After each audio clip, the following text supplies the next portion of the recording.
What's going on, guys? Gonna do a boot review. First one of a review I've done on a boot.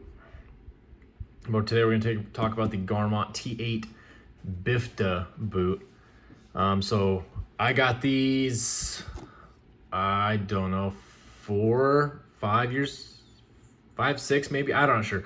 Whenever the Army transitioned from AC to OCP, these are the boots I bought. I first bought the Rocky SV2s. Those turned out not to be that great. I'll maybe do a video on those later. So I went out and got these.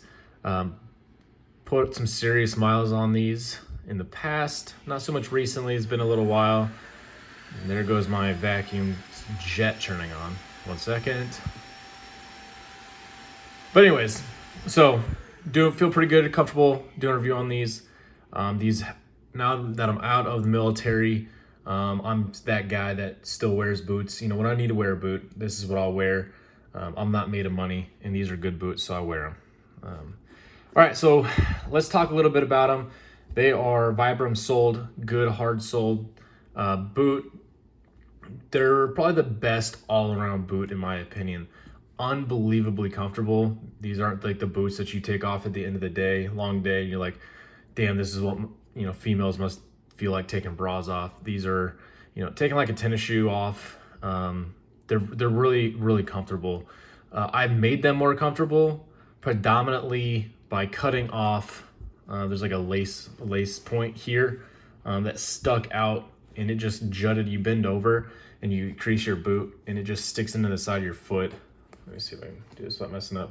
So I went and took a Dremel, cut them off. Way more comfortable after that.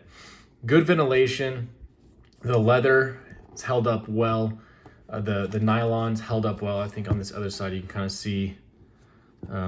Looks like I probably got entangled with a bush or something. I'm not sure what happened there.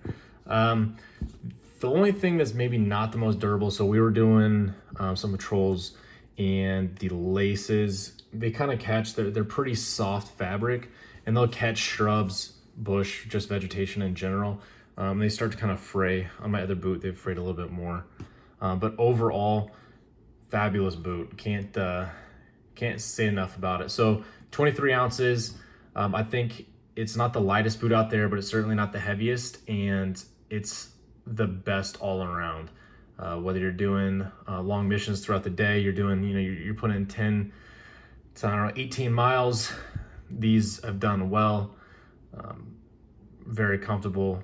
They stand up to pretty much hard abuse. You know, whatever I've put them through, they've stood up well too. So they are, for Army guys, they are AR 670-1 compliant, and Air Force dudes, whatever the hell your guys' regulations are, they're compliant with that regulation as well. Not steel toe, of course. So if you're an MOS that requires steel toe, that's something I guess to think about. Are there MOSs that, you know, I don't know. You know, I don't know what the fuck I'm talking about. I don't know if that's a thing. Ignore my ass. Have not slipped on them. Treads held up well. I don't know how many miles I'd say put on them, but a hell of a lot. They're, you know, you get some wear over time, but you're wearing the boot, and that's to be expected. Let me bring the other ones in. So mine was a 10.5. They run true to size. Well, maybe a little bit small. I guess most of the time I'm between 10.5 and 11. These fit perfectly at a 10.5. So I would say just, you know, true to size. Here's the laces talking about. They kind of, you know, they catch on stuff depending on what you're walking through. But have not replaced anything on the boot itself. Everything's worn well. Oh, something to think about with the boots. If you're gonna put that waterproof spray on them, they'll change color. So do like a sample. Some guys I ran into, it changed the color of their boots, and you know, they weren't too happy about that. Tied knots in my laces, so I just pull them, you know, when I tie them up, pull them all the way to the knot, so I don't have to worry about stepping on any tags or something. Pretty long laces, so when I'm lacing them up, I wrap the lace around the boot and then tie.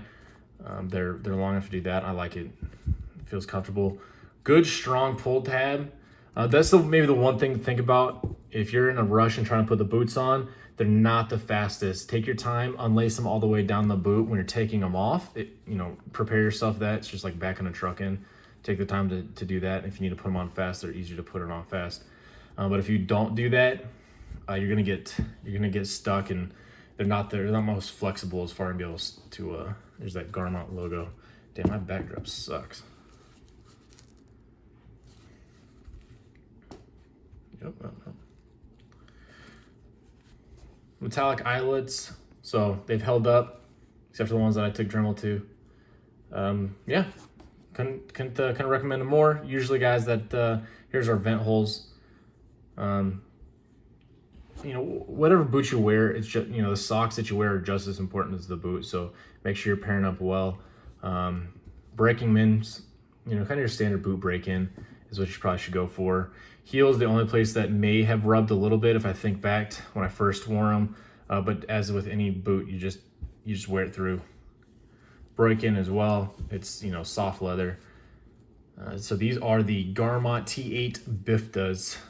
Great boot, would recommend. And, I just looked actually, I was talking about price. They got them for $132 at Patriot Supplies or Patriot Outfitters. That seems like a freaking steal. I'm pretty sure I paid almost $200 for these boots back in the day. And if they're selling for $130, I'd pick another pair up if I actually needed them. But I think these have held up well enough. I don't need another pair. If you got any questions, and of course, as always, if you have anything to add and you think it's a value of the community, go ahead and put it down there in the comments.